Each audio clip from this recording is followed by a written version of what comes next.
Hey Jake, today I want to talk about the word vicariously.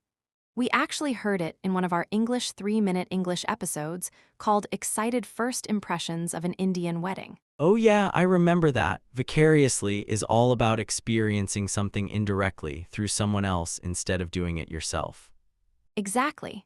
Like when people get super excited watching travel vlogs, they're living the adventure vicariously. Right? Fun fact, it comes from the Latin word vicarious, which means substitute.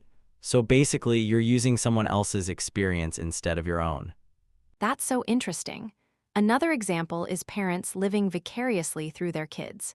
When a child wins a medal, the parents feel proud almost like they achieved it themselves. Yeah, or even something simple like watching a friend go skydiving and feeling the thrill without jumping yourself. That's living vicariously too.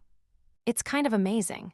You can get excitement, joy, and even lessons without leaving your couch. Exactly, streaming, social media, reading stories, all these let us experience life vicariously.